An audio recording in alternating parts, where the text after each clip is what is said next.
کوئی خود سے اگر کوئی چیز حاصل کرنا چاہے تو بالکل ممکن نہیں، لیکن رب کسی کو دینا چاہے تو یہی تو اہل سنت و جماعت کا عقیدہ ہے۔ علم غیب جو حضور صلی اللہ علیہ وسلم کے لیے ہم مانتے ہیں، یہ لوگ کہتے ہیں یہ سنی بریلوی سب شرک کر جاتے ہیں، رسول کے لیے بھی غیب کی غیب کا علم مانتے ہیں کہ اللہ عالم الغیب والشہادہ ہے، رسول کیسے عالم الغیب ہو گئے؟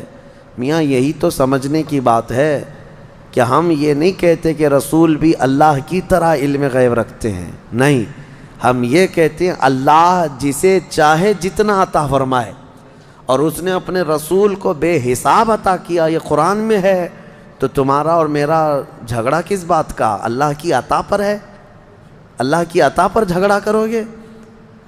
تمہیں یہ ماننا ہوگا۔ ہاں اگر کوئی یہ کہتا ہے کہ نہیں رسول کا خود کا ذاتی علم ہے تو اس کو کہو کہ گمراہ ہو گیا یہ شخص، ہم اس کو نہیں مانتے۔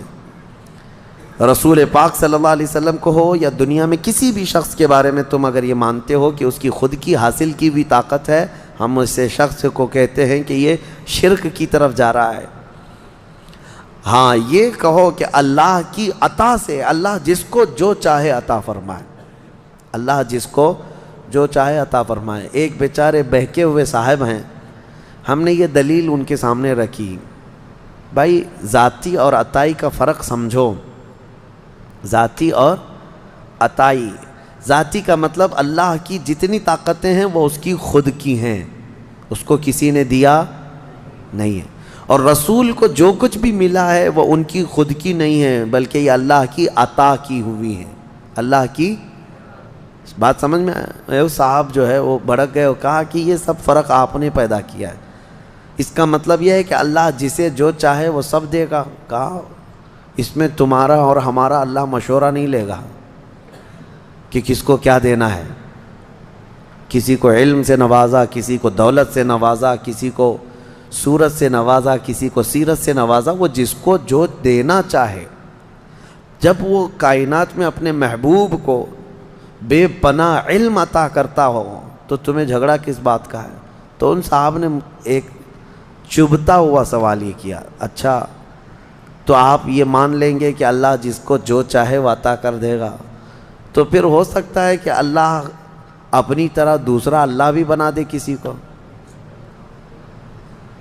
کہاں کی بات کہاں لے جا کر کے فٹ کر رہے ہو؟ ہم نے پوچھا کہ اپنی طرح اللہ بنانے کا مطلب کیا ہے آپ کا؟ اپنی طرح ایک خدا، اور یہ ایتھسٹ لوگوں کا سوال ہے جو ملحد ہیں۔ ہم نے ان سے کہا کہ ٹھیک ہے آپ کہنا کیا چاہتے ہیں؟ یعنی اللہ دوسرا خدا بنا سکتا ہے، یعنی دوسرا خدا؟ تو میں ہی آپ سے سوال کرتا ہوں، چلیے آپ کے حساب سے اگر خدا نے دوسرا خدا بنایا تو مجھے یہ بتاؤ یہ دوسرے نمبر والا خدا، اس کے بارے میں عقیدہ کیا ہونا چاہیے؟ ہمارا عقیدہ یہ ہے، ہمارا عقیدہ خدا کے بارے میں کیا ہے وہ سنو۔ دوسرا کیوں نہیں بنا سکتا اللہ؟ دوسرا اگر بنایا تو اس کے بارے میں جب بھی تم کہو گے تو یہ کہو گے یہ خدا کا، یہ پہلے والے خدا کا بنایا ہوا ہے، کیا کہو گے؟ دوسرا والا کیا ہوگا؟ بنایا۔ اور جو بنایا ہوا ہے اس کو کہتے ہیں مخلوق، جو چیز بنی ہوئی ہے اس کو کیا کہتے ہیں؟ مخلوق۔ مخلوق کبھی خالق ہو ہی نہیں سکتا۔ مخلوق ہونا ایک ایسا عیب ہے کہ وہ خالق میں نہیں آ سکتا، خدا میں نہیں ہو سکتا۔ اگر وہ خود پیدا ہوا ہے کسی سے تو پھر ہم اس کو خدا مانتے ہی نہیں، ہم اس کو خدا مانتے ہی نہیں۔ ہم خدا جس کو مانتے ہیں وہ لم یلد ولم، وہ کسی سے پیدا ہوا ہی نہیں اور نہ اس سے کوئی پیدا ہوگا۔ بہرحال یہ بھونڈے جو سوالات ہیں یہ شیطانی دماغ کی پیداوار ہے۔ میں آپ سے یہ کہتا ہوں کہ اللہ رب العزت اپنے رسول کو وہ سب چیزیں عطا کیا ہے جو اس کی مرضی ہے، لیکن خدا بنایا نہیں، نہ ہی خدا کا درجہ، کیونکہ یہ ممکن نہیں ہے، یہ ممکن نہیں ہے کہ دوسرا خدا بنایا جا سکے، ورنہ خدا کا تصور ختم ہو جائے گا۔ ہاں اسی لیے ہم اکثر میں یہ شعر پڑھتا ہوں، میں مانتا ہوں اے عقل والو میرا محمد خدا نہیں ہے، مگر دلوں میں یہ نقش کر لو کہ وہ خدا سے جدا نہیں ہے۔ بس اتنا ہی عقیدہ ہے۔ سورہ نجم کی تلاوت، پھر اس کے بعد سورہ قمر کی ہم نے تلاوت کی ہے۔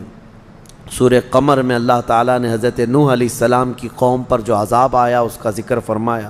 طوفان نوح جو آیا تھا، فدعا ربہ انی مغلوب فانتصر۔ حضرت نوح علیہ السلام یہ وہ نبی ہیں جن کو اللہ نے 950 سال کی عمر عطا کی۔ کتنے؟ 950 سال، اور وہ تبلیغ کرتے رہے 950 سال کوئی چیز ہے؟ آپ اندازہ کر سکتے ہیں۔ اور 950 سال تبلیغ کرنے کے بعد ان کی تبلیغ سے صرف 80 لوگ ایمان لائے تھے۔ ان کی بیوی بھی کافرہ تھی، ان کا بیٹا کافر تھا، وہ ایمان نہیں لائے۔ مایوس ہونے کی ضرورت نہیں میرے عزیزو، یہاں جمعہ 8 دن ہوتے ہیں دعوت دیتے ہوئے لوگوں کو، اور پھر تھک جاتے ہیں۔ ہماری تو کوئی سنتا ہی نہیں ہے۔ وہ 950 سال تک تھکے نہیں اللہ کے نبی۔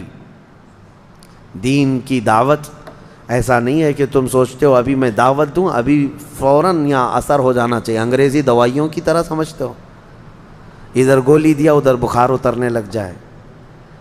ہاں، دعوت، دین کی دعوت، ایمان کی دعوت، اس میں وقت لگتا ہے۔ نبیوں میں بھی اللہ کے رسول صلی اللہ تعالیٰ علیہ وسلم کی دعوت جب شروع ہوئی تو کیا مکہ میں جب آپ نے اعلان فرمایا تھا سینکڑوں لوگ آ گئے تھے، پورے مجمع سے ایک 9 سال کا بچہ، وہ بھی حیدر کرار، ایمان لائے۔ عورتوں میں حضرت خدیجہ آئیں، دھیرے دھیرے دھیرے دعوت بڑھتی گئی ہے۔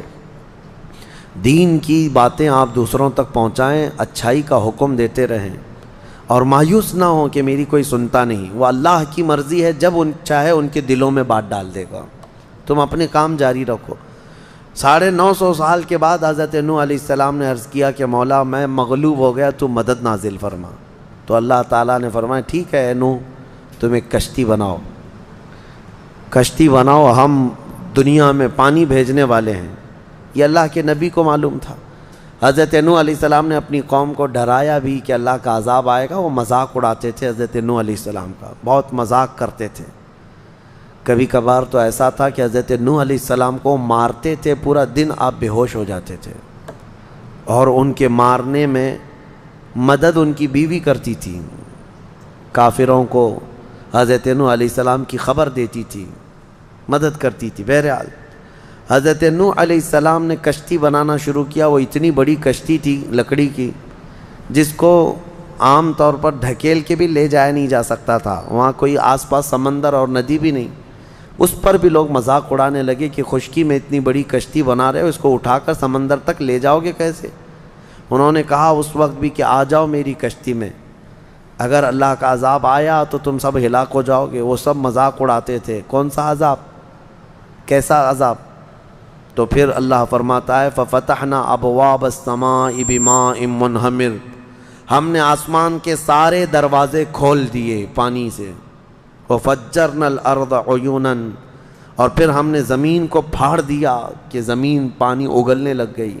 فَالْتَقَى الْمَاءُ عَلَى أَمْرٍ قَدْ قُدِرَ، پانی بڑھتا گیا اتنا کہ آسمان سے بھی برستا تھا، زمین سے بھی نکلتا تھا۔